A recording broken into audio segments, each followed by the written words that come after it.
Buenas tardes a todos. Mi nombre es Francisco Colombre, soy médico reumatólogo.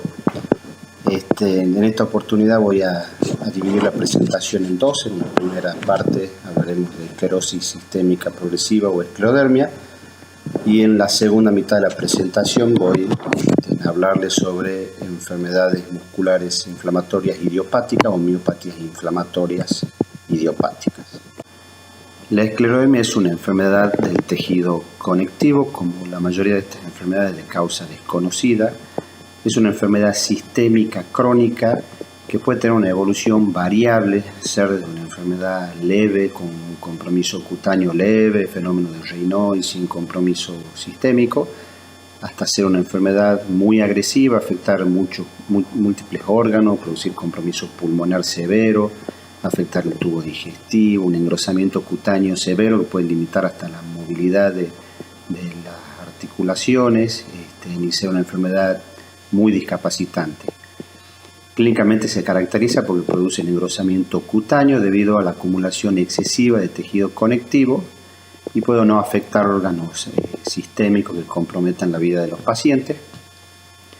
Y otra de las características principales es que presenta daño vascular, y hay una activación inmunitaria con la detección de anticuerpos sistémicos que pueden dosarse en suero en estos pacientes.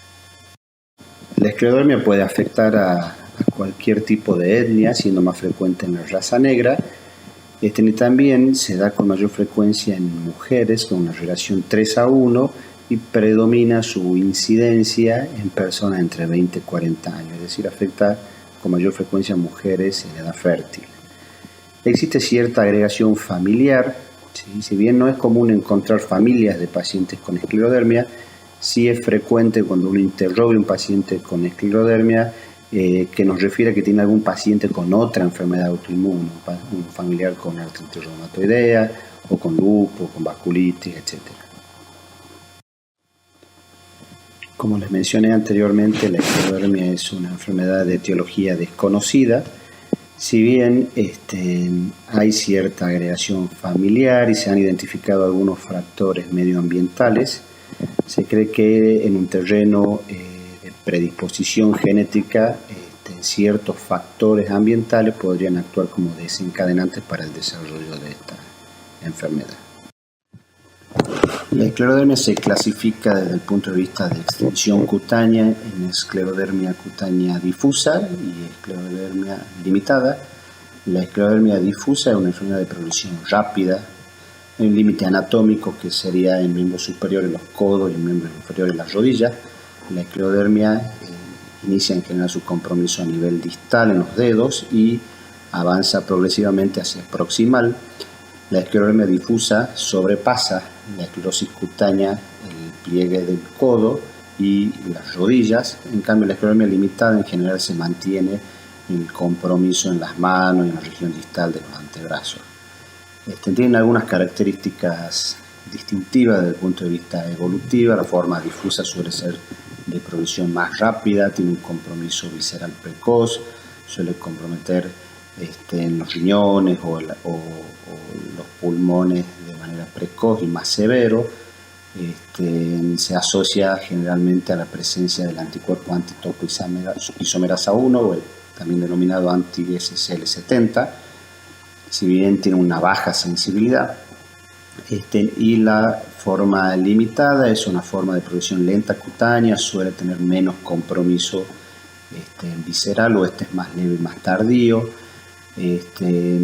Se asocia generalmente a la presencia del anticuerpo anticentrómero, que es un anticuerpo que tiene mucho mayor especificidad, ¿sí? Existe lo que se denomina el síndrome de CREST, que es la denominación de la esclerodermia limitada asociada al anticuerpo anticentrómero, y que tiene algunas características distintivas como la presencia de calcinosis, Raynaud, alteraciones de la motilidad esofágica, esclerodantilia y telangiectasia. En cuanto a la forma de inicio, el signo inicial de esta enfermedad, el signo más frecuente con el que inicia esta patología es el fenómeno de Raynaud, suele ser el primer signo, tanto en la esclerodermia difusa como en la forma limitada, y puede preceder meses o años al inicio del compromiso cutáneo. En la forma de esclerodermia difusa también, si bien no es lo más frecuente que no inicie con fenómeno de Raynaud, pero puede iniciar también con una fase edematosa de la esclerodermia, con una tumefacción o hinchazón de las manos, y luego evoluciona esto hacia un engrosamiento cutáneo. Puede haber poliartritis también al inicio en la forma difusa. Y si bien no es lo más frecuente, también puede iniciarse con un compromiso de un órgano sistémico, un compromiso pulmonar intersticial, un compromiso esofágico, y esto puede preceder un tiempo a la aparición del Raynaud o de el compromiso cutáneo en los pacientes con esclerodermia. En general, la esclerodermia es una enfermedad de lenta progresión. De hecho, muchas veces los pacientes tienen años manifestaciones de esta enfermedad hasta que se puede hacer el diagnóstico, ya que esto se suele desarrollar de forma lenta y gradual a lo largo de los años. Pero existen formas que son rápidamente progresivas, que en los 2-3 primeros años alcanzan un grado de severidad de compromiso cutáneo que le produce mucha limitación. Y esta forma rápidamente progresiva tiene también un mayor riesgo de compromiso visceral, afectando particularmente los pulmones, el corazón o los riñones, que son órganos vitales, y esto puede comprometer la vida de estos pacientes. El fenómeno Raynaud es el signo cardinal de esta patología. Siempre que tenemos un paciente con un fenómeno Raynaud tenemos que pensar en esclerodermia. El fenómeno del Raynaud puede ser primario o secundario. La forma primaria puede ser hereditaria y no está asociada a enfermedades autoinmunes. La forma secundaria suele acompañarse del desarrollo posterior o simultáneo de alguna enfermedad autoinmune, como en el caso de la esclerodermia. Se presenta en el 90% de los pacientes con esclerodermia, tanto en la forma limitada como en la forma difusa, y suele preceder la aparición de estos síntomas. Puede ser un fenómeno de Raynaud leve a forma severa, que produce isquemia digital. Como se ve en la imagen de la izquierda, tiene un Raynaud severo con cianosis. Si ustedes se fijan en el extremo distal del tercer dedo, se observan ahí unas pequeñas costritas que son unas cicatrices que se llaman pitting scar, que se producen por la isquemia digital. Eso es muy típico de esta enfermedad. En la imagen del medio se ve una fase pálida del fenómeno Raynaud, y en la imagen de la derecha se ve una fase eritematoso del fenómeno de Raynaud. Son las tres fases que se produce en este signo, y son típicas de la esclerodermia. Si bien no siempre los pacientes identifican las tres fases, y uno muchas veces en las consultas puede no encontrar el fenómeno de Raynaud al examinarlo al paciente y no tener estas lesiones cicatrizales distales de los dedos, y a veces es útil pedir al paciente que se fotografíen cuando tienen los síntomas, porque a veces estos pacientes pueden llegar en épocas de verano o de calor, y uno puede no encontrar este fenómeno. Entonces, de utilidad pedirles a ellos que cuando estén con este fenómeno se saquen una foto comparativa de ambas manos para uno poder constatar el Raynaud. En el fenómeno Raynaud no solo se produce en la esclerodermia, se puede producir en muchas enfermedades autoinmunes, ¿sí? Si bien no siempre es patológico, como les comentaba, existe un Raynaud primario que no se asocia a enfermedades autoinmunes. Uno debe tratar de identificar si un paciente, cuando consulta por fenómeno Raynaud, tiene alguna enfermedad autoinmune. Como les mencionaba, en la esclerosis sistémica de esclerodermia el fenómeno Raynaud es muy frecuente, por lo tanto debe hacernos sospechar esta enfermedad. Lo mismo que en la enfermedad mixta del tejido conectivo. En la enfermedad mixta se caracteriza también porque, aparte de tener fenómeno de Raynaud, suele tener una tumefacción difusa de los dedos que nos hace sospechar que puede ser una enfermedad mixta. El lupus eritematoso sistémico puede presentarse con fenómeno de Raynaud. Es menos frecuente, pero uno no descarta un lupus para nada. Al contrario, es un síntoma frecuente, por lo tanto también hay que pensar, sobre todo si uno tiene una primera consulta, un paciente con una poliartritis y un fenómeno de Raynaud, una mujer joven. Estos son tal vez los tres diagnósticos más frecuentes que tiene que plantearse. si bien pueden ser otras enfermedades. La dermatomiositis también, ya veremos más adelante, puede cursar con fenómeno de Raynaud en menos frecuencia, y sobre todo en los pacientes que tienen un síndrome antisintetasa. Otra enfermedad frecuente que cursa con fenómeno de Raynaud, y sobre todo fenómeno de Raynaud y poliartritis, es el síndrome de Sjögren primario. Por lo tanto, hay que hacer un interrogatorio dirigido hacia síntomas de sequedad de mucosas para sospechar en esta patología. Y si bien no es frecuente, está descrito que la artritis reumatoidea puede cursar con fenómeno de Raynaud. De todas maneras, si tenemos un paciente o una paciente, una mujer joven con poliartritis, uno lo primero que piensa en una artritis reumatoidea, porque es la enfermedad más frecuente de todas estas enfermedades autoinmunes. Pero si un paciente con artritis tiene un fenómeno de Raynaud, automáticamente uno debe pensar que hay otra enfermedad de fondo que está causando esto, o no es una artritis reumatoidea y es otra enfermedad autoinmune que debuta con una poliartritis, o puede ser una artritis reumatoidea que tenga un síndrome de Sjögren secundario, o puede hacernos sospechar directamente que se trata de otra enfermedad reumatológica autoinmune distinta de la artritis reumatoidea, y en estos pacientes uno debe hacer un diagnóstico diferencial bien exhaustivo, porque el pronóstico de todas estas enfermedades es muy distinto. La capilaroscopía es un método de estudio para el fenómeno del Raynaud. La capilaroscopía se hace con una lupa sobre el lecho unguial, donde tenemos una circulación capilar terminal, donde habitualmente se ven las asas capilares, que acá en esta imagen de la izquierda se las observa claramente dilatadas. Son megacapilares, eso es típico del fenómeno de Raynaud secundario, que ya nos está hablando de que este fenómeno de Raynaud está asociado a una enfermedad autoinmune y no es un Raynaud normal, porque en ese caso la capilaroscopía debería ser normal, aparte de asociarse a la presencia de anticuerpos típicos de esta enfermedad autoinmune. Pero en el caso de la capilaroscopía patológica, como vemos, podemos ver, como en la imagen a la izquierda, dilataciones de las asas capilares, o en la imagen de la derecha también, si bien hay algunas dilataciones capilares, también en zonas avasculares. Fíjense esta imagen, justo esa zona distal del dedo donde inicia la uña, es donde tenemos una circulación capilar, que normalmente no es visible. Esta forma tan exagerada como se ve en estos pacientes, en este paciente no es tan frecuente de ver. Sí puede uno observar con frecuencia en los pacientes un leve eritema periungueal, ¿sí?, que hace sospechar en un paciente con un Raynaud que lo que está observando son asas capilares dilatadas, como una zona más congestiva periungueal.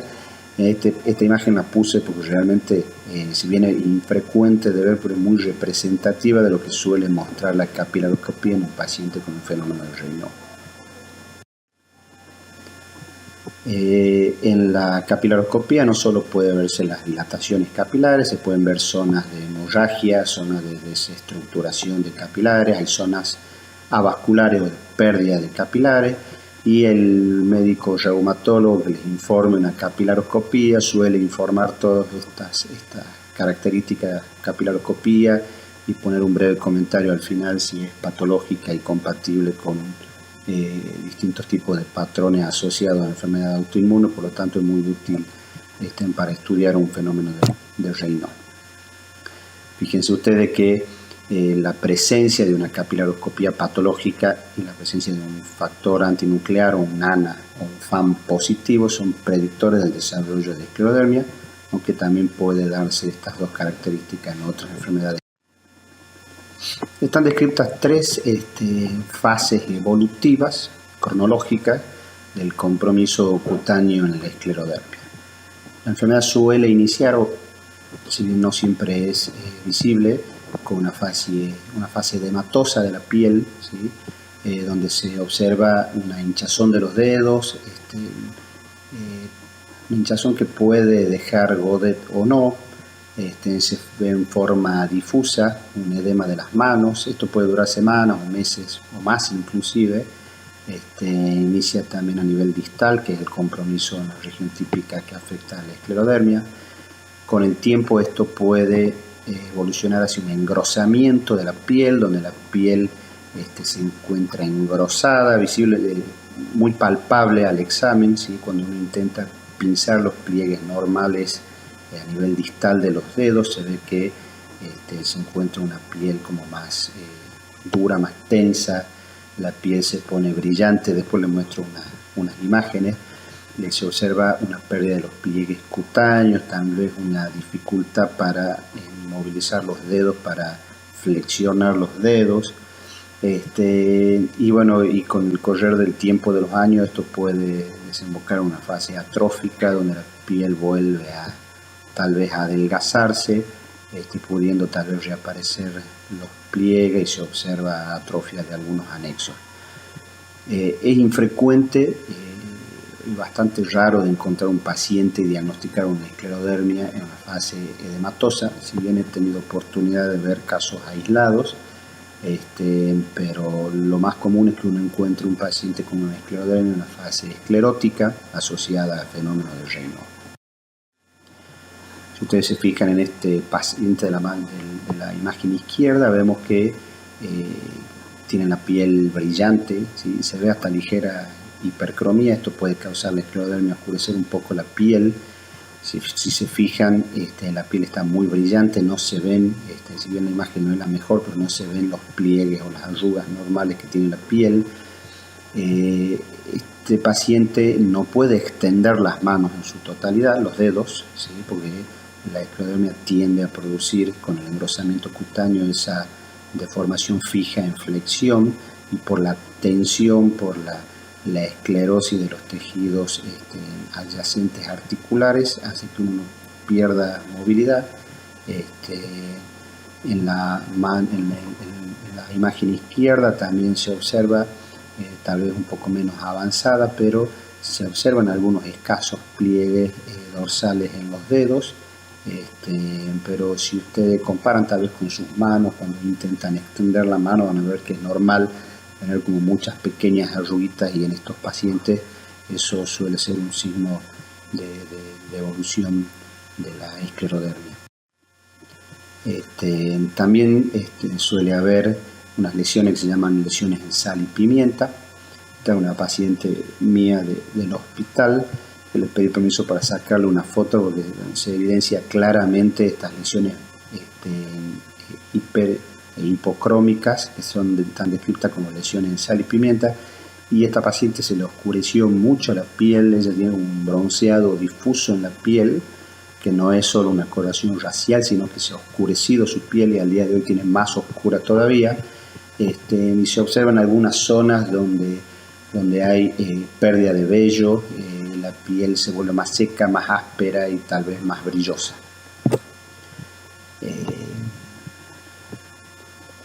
Fíjense lo mismo en las manos, ¿sí? La piel más oscura.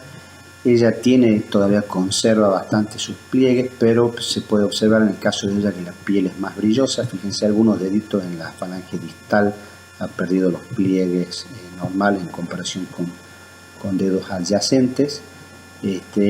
Y también observa zonas hipocrómicas que simulan un vitiligo, ¿sí? Donde se observa, fíjense en el carpo también, la pérdida de los pliegues. Otra característica cutánea que se observa claramente en esta paciente es la presencia de microstomía. La microstomía es el afinamiento de los labios, ¿sí? Fíjense, y aparecen unas estrías verticales. También la nariz le cambia la fascia a estos pacientes y tienen una nariz tal vez de una forma más afilada, y eso con la microstomía se llama fascia de pájaro, que es típico en la esclerodermia. Si ustedes ven también en estas pacientes se ve con claridad en las mejillas y tal vez rodeando en el borde de los labios la presencia de múltiples telangiectasias. Eso es también una característica típica de esta enfermedad. Nosotros tenemos una forma de evaluar el compromiso cutáneo, si va empeorando, si está igual con el correr de los años. Sí, utilizamos el score de Rodnan. Esto no tienen que aprenderlo ustedes, simplemente para mostrar toda la extensión que puede de compromiso cutáneo que puede dar la esclerodermia. Uno va pinzando la piel en los pies, en la región pretibial, en el muslo, va tocando las características de la piel y va puntuando cada una de estas áreas, lo mismo en las manos, en los codos, en la cara, etcétera, en el tronco, y de acuerdo a la sensación que uno tenga al palpar la piel le va poniendo un puntaje del 0 al 3 de acuerdo a si la piel está normal o la piel está alterada, y esto nos va dando, es una forma no demasiado fiable, pero es una de las pocas maneras que tenemos para evaluar con el correr del tiempo si el compromiso cutáneo va progresando, y una forma de evaluar la respuesta terapéutica. Aquí observamos también con más claridad las telangiectasias, fíjese en la región facial, múltiples telangiectasias, y también en los dedos.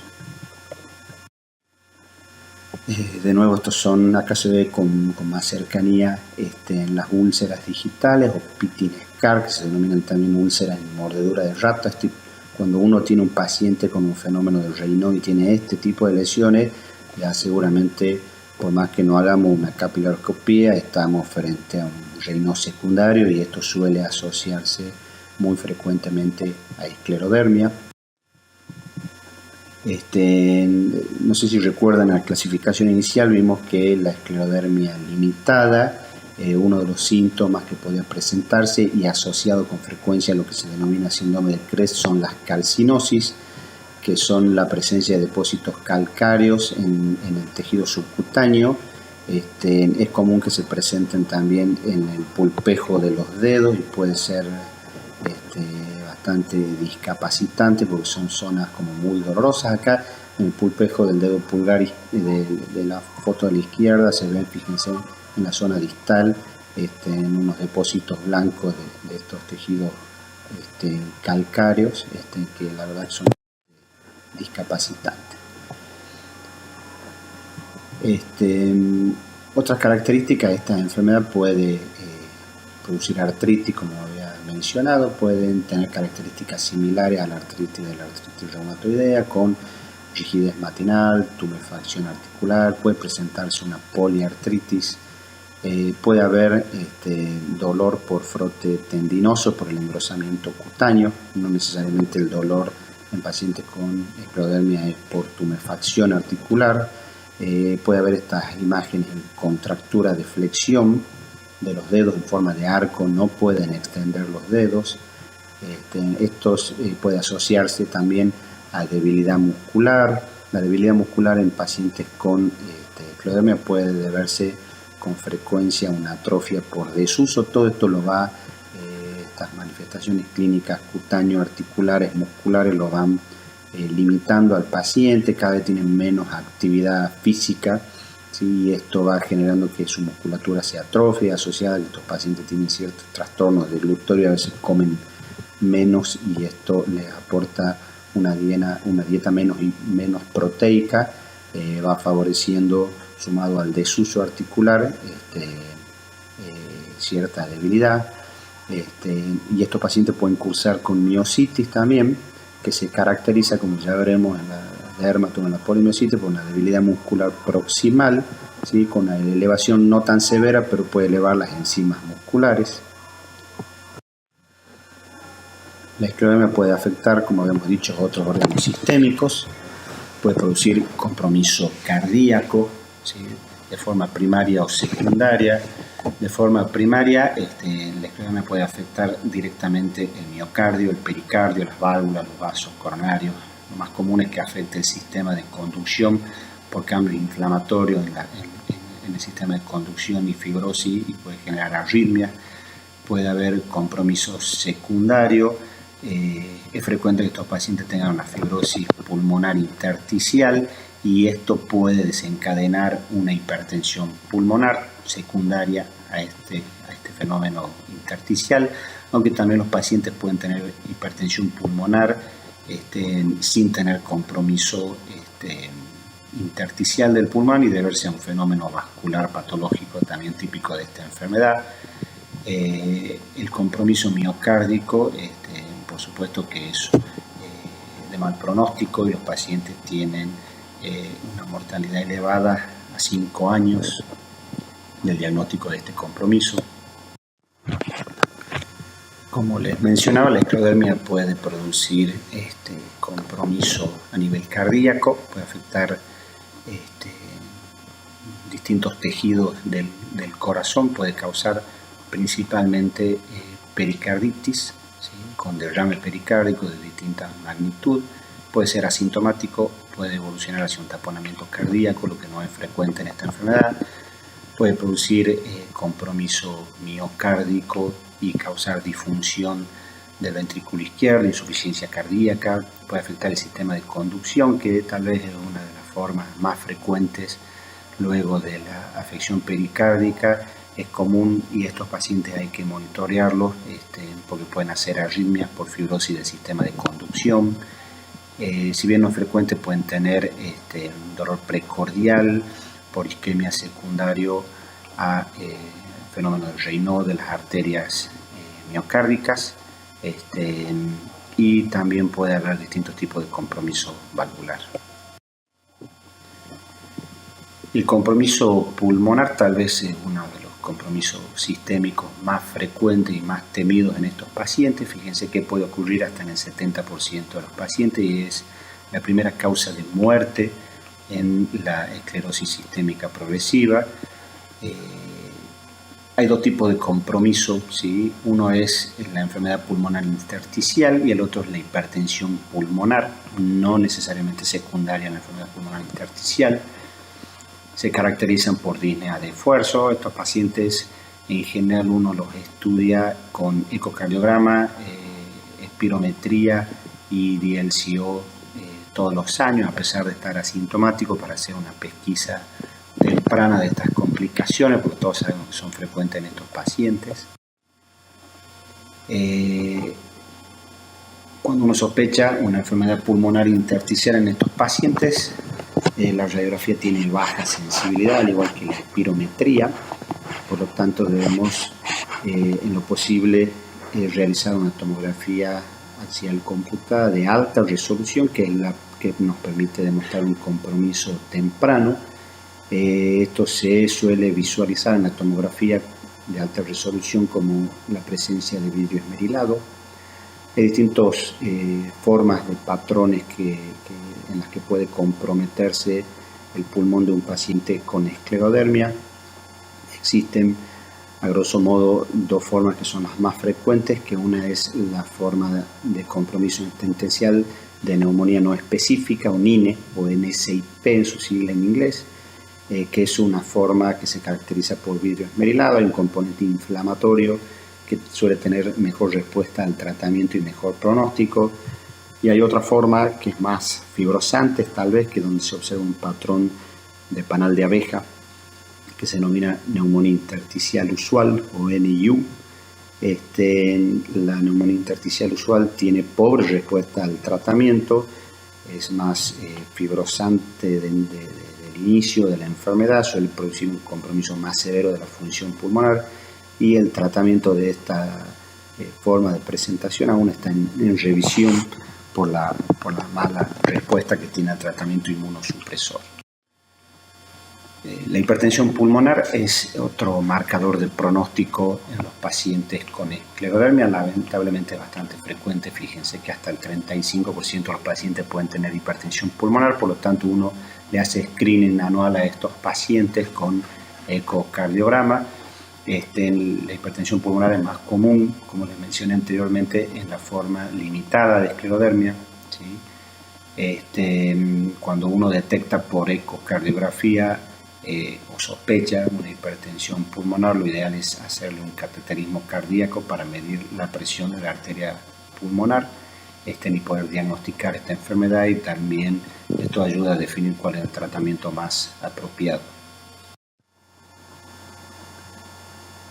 Dentro del compromiso sistémico de la esclerodermia, el más frecuente de todos es el compromiso gastrointestinal. El compromiso gastrointestinal se debe a una alteración funcional neuromuscular, porque hay una fibrosis progresiva del músculo liso dentro de la lámina propia. El tubo digestivo puede afectarse a lo largo de toda su extensión. Es frecuente que tengan los pacientes disfagia por trastorno de la motilidad gastroesofágica, pueden tener compromiso a nivel del estómago, a nivel del intestino delgado, del intestino grueso. Sí hay una falla motora a nivel de la función gastrointestinal y también hay un estado de fibrosis de las células musculares, por lo que esto es algo muy frecuente y uno tiene que estudiar en todos los pacientes con esclerodermia. Si ustedes se fijan, tienen muchos motivos para tener trastornos nutricionales a nivel de la boca. Muchas veces la microstomía les impide la apertura de la boca de manera correcta para comer ciertos alimentos. Si uno de estos les suma que hasta un 20% de los pacientes pueden tener sequedad de las mucosas por un síndrome de Sjögren secundario, esto hace más difícil formar el bolo alimenticio para tragar. Sumado a esto pueden tener disfagia por trastornos esofágicos, lo que dificulta el paso del alimento hacia el estómago. Hay una disminución de la actividad peristáltica del esófago, o sea, se afecta el esfínter esofágico inferior con una baja presión. Esto favorece el reflujo gastroesofágico. Pueden tener esófago de Barrett, suele haber más riesgo de esofagitis, de candidiasis esofágica, es decir, estos pacientes pueden tener muchos trastornos en el tubo digestivo alto. A nivel gástrico, también se pierde el tono del estómago, hay una dilatación gástrica, esto se acompaña de dispepsia. Hay algo característico que, si bien no es frecuente de ver, se llama estómago de sandía, es un estómago dilatado, distendido, con cierta ectasia verular antral, que esto favorece también el sangrado del tubo digestivo. Además de esto, hasta un 50% de los pacientes pueden tener una cirrosis biliar primaria o colangitis biliar primaria. En los pacientes, es más frecuente en los pacientes con esclerodermia limitada o con síndrome de CREST. Esto se asocia, como les mencioné previamente, al anticuerpo anticentrómero, ¿sí? Y muchos de estos pacientes tienen anticuerpos antimitocondriales, que es típico de esta COP. A nivel del intestino delgado también hay cambios neuropáticos, hay fibrosis del músculo liso, suele haber o pueden aparecer divertículos de boca ancha. Esto altera la peristalsis, esto favorece el desarrollo de un sobrecrecimiento bacteriano, lo que también altera la digestión de los nutrientes y favorece aún más a la malnutrición de estos pacientes. El intestino grueso también puede verse afectado, también como en todo el tubo digestivo hay una alteración peristáltica, los pacientes pueden tener constipación crónica, son comunes, como les mencionaba, estos divertículos de boca ancha. También puede estar alterado el esfínter anal. Todo esto puede ser un drama para muchos de estos pacientes y realmente afecta mucho su calidad de vida, y a veces estos pacientes empiezan a perder peso y realmente es muy difícil recuperarlo si el paciente tiene toda esta dificultad en su tubo digestivo para la ingesta. Así que suele ser un problema importante en algunos pacientes. Otra de las formas sistémicas de la esclerodermia era la crisis renal esclerodérmica, que es una patología renal producida por proliferación miointimal y obstrucción de la luz de las arterias arcuatas. Se asociaba a una esclerodermia difusa con la presencia de anti-SCL70 o antitopoisomerasa 1 positivo. La verdad que la crisis renal esclerodérmica actualmente, por suerte, es bastante infrecuente, y esto se debe a que se descubrió ya hace muchos años que los IECAS tenían una fuerte acción para prevenir el desarrollo de estas crisis. Por lo tanto, hoy en día tratamos prácticamente todos nuestros pacientes con esclerodermia, sobre todo con las formas difusas, con IECA, y la verdad que es muy frecuente de ver estas crisis renales esclerodérmicas. Y la forma de presentación típica era una hipertensión arterial acelerada con una falla renal progresiva que no respondía al tratamiento, y los pacientes terminaban con una insuficiencia renal terminal y necesitaban un tratamiento sustitutivo renal. En cuanto a la presencia de anticuerpos relacionados con esclerodermia, el anticuerpo que tiene mayor sensibilidad es el factor antinuclear, o ANA, o FAN, como lo pueden encontrar descrito en la literatura, tiene una sensibilidad del 95% en los pacientes con esclerodermia, pero hay que tener cuidado con este anticuerpo porque es un anticuerpo muy poco específico, ya que el lupus puede tener FAN positivo, el síndrome de Sjögren, la enfermedad mixta del tejido conectivo, etc. O sea que es un anticuerpo muy sensible pero muy poco específico. De todas maneras, esto hace que tenga un valor predictivo negativo elevado y sea de utilidad para diagnosticar estos pacientes, y más teniendo en cuenta que los otros anticuerpos para esclerodermia, sobre todo el anti-CCL70, tiene una muy baja sensibilidad, del 40% o menor. Por lo tanto, la presencia de un FAN nos ayuda en un contexto clínico adecuado para poder diagnosticar al paciente con esclerodermia. El que sí es más sensible es el anticentrómero en las formas limitadas, sobre todo asociada al síndrome de CREST. Y el anticentrómero es un anticuerpo muy específico de esclerodermia limitada, por lo tanto es de mucha utilidad. Estos son los criterios de clasificación del Colegio Americano de Reumatología y de la EULAR del año 2013, que nos permiten hoy clasificar a los pacientes con este diagnóstico de esclerodermia. Si ustedes se fijan, en la columna de la izquierda están las características clínicas y serológicas de los pacientes, y a la derecha la puntuación que les otorga el tener cada uno de estos ítems.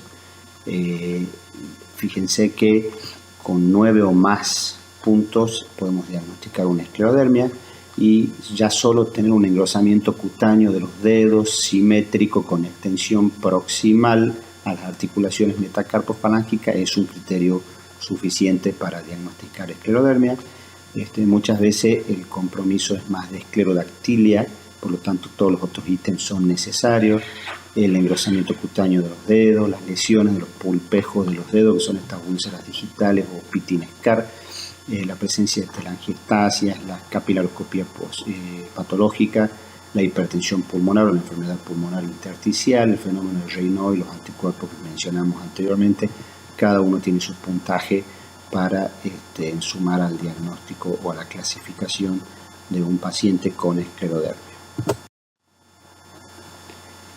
Inicialmente les mencioné que la evolución de esta enfermedad es variable. El pronóstico depende mucho de la forma de evolución que tenga cada paciente. Hay pacientes que realmente por muchísimos años tienen formas muy leves de esclerodermia, y hay pacientes que rápidamente desarrollan formas severas. El pronóstico suele ser peor en la forma difusa de la esclerodermia, sobre todo en las formas rápidamente progresivas. La forma limitada suele tener un mejor pronóstico, excepto cuando se acompañan de hipertensión pulmonar, ¿sí?, que es una causa de muerte en estos pacientes. Fíjense que la sobrevida en pacientes con esclerodermia difusa a los 5 años del 70% y a los 10 años del 55%, y la limitada del 90% a 5 años y del 75% a 10 años. Como vimos anteriormente, una de las principales causas de muerte es el compromiso pulmonar.